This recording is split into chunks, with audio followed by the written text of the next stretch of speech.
Assalomu alaykum hammalarga universal oshxonaga xush kelibsizlar. Bugun sizlar bilan ajoyib mazali uyda tayyorlanadigan lavash tayyorlaymiz. Boshqa lavash kanalimda bor, lekin bunisi umuman boshqacha.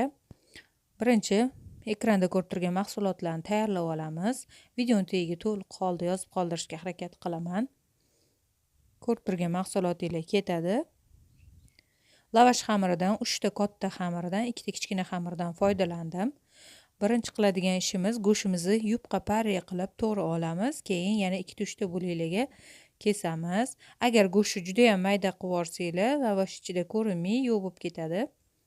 Shuning uchun sal yirikroq yupqa qilib to'g'rasanglar, go'shtlari unchalik ezilib ketmaydi. Piyozimizni ham parra qilib, o'rtacha qilib to'g'rab olamiz. Juda ham mayda ham, katta ham to'g'rash kerak emas. O'rtacha qilib to'g'raymiz. 2 ta piyoz solamiz. Piyoz bilan juda ham mazali chiqadi. Suvli bo'lib, tovamizga yog' solib, go'shtimizni qovurishni boshlaymiz. Go'shtni lahm joyidan ishlatganinglar ma'qul. Ustini ozgina yopib, dimlab pishiramiz go'shtni tezroq pishishi uchun. Ozgina men qalampir kukunidan soldim.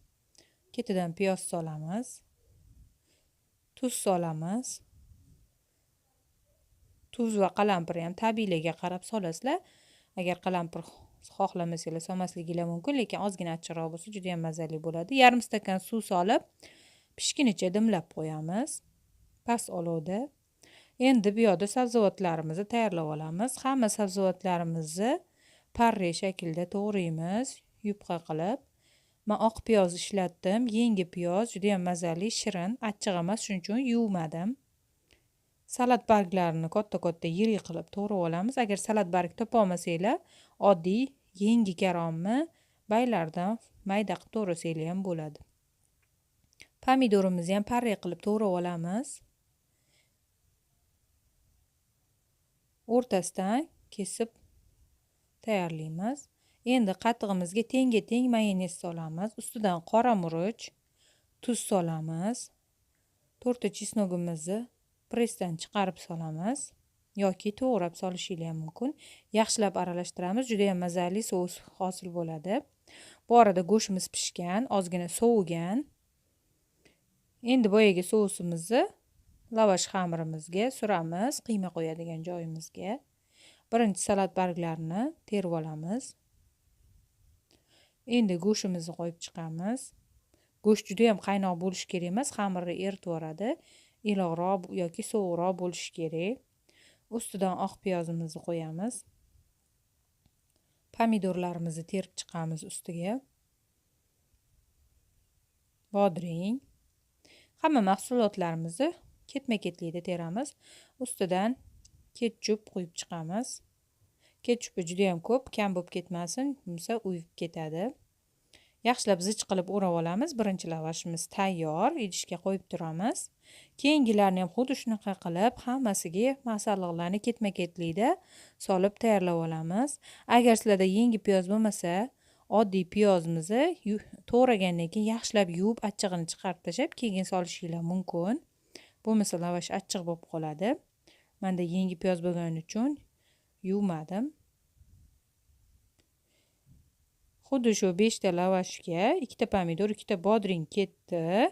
Siz yana oilalarning katta kichigiga qarab tayyorlayverasizlar. Hamma lavashlarimizni xuddi shunaqa qilib tugib oldik. Endi tovamizni ozgina o'simlik yog' bilan yog'lab yoramiz. Qizib turgan tovamizga lavashlarimizni qo'yib, past olovda qizartirib olamiz. Ustini ham yana ozgina o'simlik yog' bilan yog'lab yoramiz. Juda ham ko'p emas, nomiga ozginagina yetadi. Qizargan tomonini o'girib, past tomonini qizartiramiz.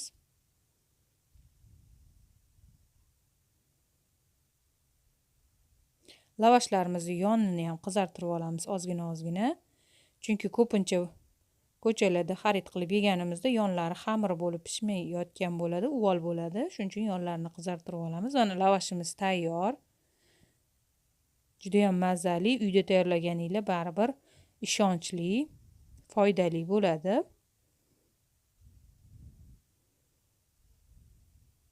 Mana ichlarini kesib ko'rsataman. Juda ham suvli bo'lib, mazali bo'lib chiqadi. Ichlari ham og'zingizda mazasi qoladi. Xuddi shu usulda tayyorlasanglar judayam yeyishli. Fikr mulohazanglarni yozib qoldiringlar. Keyingi videolarda ko'rishguncha sog' bo'linglar.